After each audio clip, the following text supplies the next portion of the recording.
Now in this lesson, we're going to discuss various types of information that can be managed and entered into Dynamics 365 for talent. So first, we're going to take a look at injury, illness, leave, and screening types.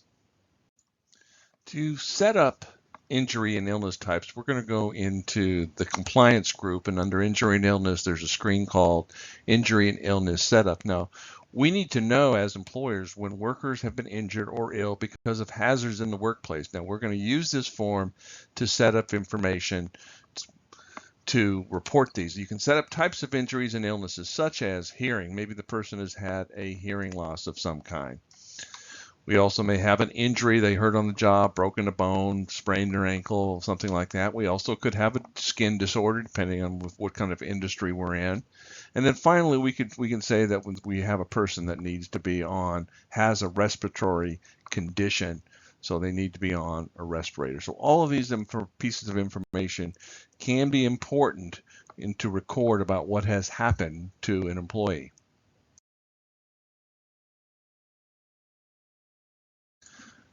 To set up the types of leave that workers can take from the company, we're going to use the leave types form. This form can be found in the leave and absences group under setup under types. So some examples of some leave types are parental. If we had a parental leave, paid time off, commonly referred to as PTO, where people just take vacation or holiday.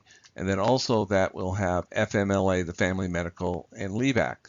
Note that a leave is longer than an absence and typically does not follow a company's absence registration rules. And in the earnings code field, if U.S. payroll is configured, you can enter the earning code that should be used when earnings are generated for the leave type, if that applies.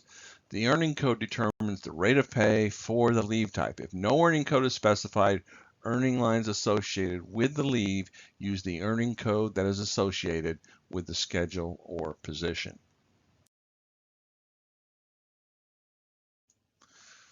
Now we're going to talk about screening types. We're going to use this form to enter types of worker screenings. You can also define the frequency that the screening is required. In the frequency field, we're going to select how frequently the type of screening is required. We can do once, we can do something that's daily, maybe we have weekly, monthly, or yearly.